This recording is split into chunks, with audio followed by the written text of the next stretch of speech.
Hey guys, what's up? I don't know how you got back here behind the curtain, but this is the magical office that is in Xanadu where Perry hides from the rest of us and looks like he does work. It's usually really warm in here and there's a lot of strange treasures and things like that. But I'm here to talk to you today about new treasures. It is New Comic Book Day, and I know we all just had Christmas, but every Wednesday is Christmas for the comic reader. So first to start it off, we have Mother Panic. From Gerard Way's Young Animal line. This is written by Jody Houser, art by Tommy Lee Edwards. Woof. Tommy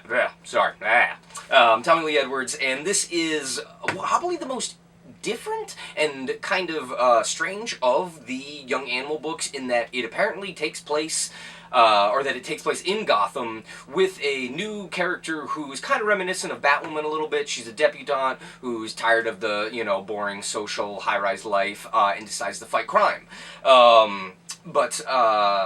Unlike the rest of the Gerard Way stuff, the Young Animal stuff, it really seems more focused towards the DC universe. Definitely some overtones with Batman in it as well, being in Gotham. But this one took a little while to come out, and I am very excited to see more Tommy Lee Edwards art. It's very gorgeous.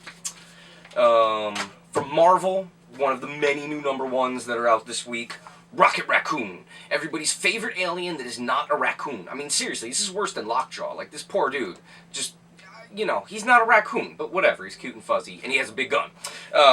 This one is brought to you by Matt Rosenberg, who is finally getting some big name work here. I'm sure this is paying the bills a lot more than the Black Mask stuff, though it would be nice to have more of that out. And Jorge Coelho doing the art. And this is part of Bendis's Grounded story arc with the Guardians, where they are not in space. They are now the Guardians of Earth, I guess. What is a kind of spacefaring Rocket Raccoon to do when he's stuck on Earth? Pick fights with the police? Yeah, pretty much. This has got pretty cool art. I'm kind of digging it. Definitely kind of a funky style, big and chunky, a little bit like David LaFuente. But yes, new from Marvel. And from the other side of the fence, we have Justice League Suicide Squad #2. #1 came out last week, and we sold the crap out of it. People were very, very excited about this. You've got a whole plethora of basically Jeff Johns' favorite villains, including Emerald Empress, Johnny Sorrow, who's a great JSA bad guy, and Lobo, and looks like Dr. Polaris as well, fighting against the Justice League. Amanda Waller, as usual, throwing her weight around here. Joshua Williamson is doing the whole writing for this. Tony Daniel on art, and we did get #1 back in today as well, if you missed it last week. New from Image, Rick Remender and Jerome Pena's huge science fiction fantasy hit 7 to Eternity continues. #4 here with a great variant cover by Greg Tocchini, who is currently on break from Low with Rick Remender. But this is the story of one family and one man who decided to not bend the knee to the great overlord, the keeper of I think it was Shadows, or God of Whispers, that's right. And because of it, his entire family has been destroyed, and what's left is one son who is attempting to not only survive, but avenge his father against this all-powerful kind of warlord guy. Gorgeous art by Jerome Pena. This is some friggin' amazing stuff. Great designs. Very, very cool. Look for the video game soon, bro.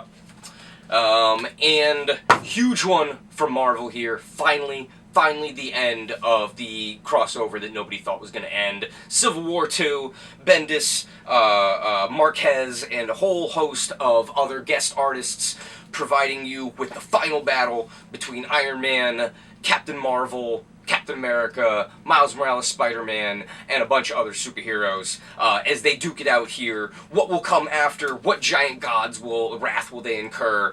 And just what will be the aftermath, which I'm sure Marvel is pushing out very soon.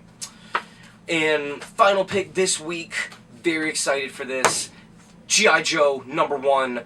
Yanni Miloyanni, who is one of my favorite artists, is finally on his first monthly comic, because Profit didn't count, that wasn't monthly at all.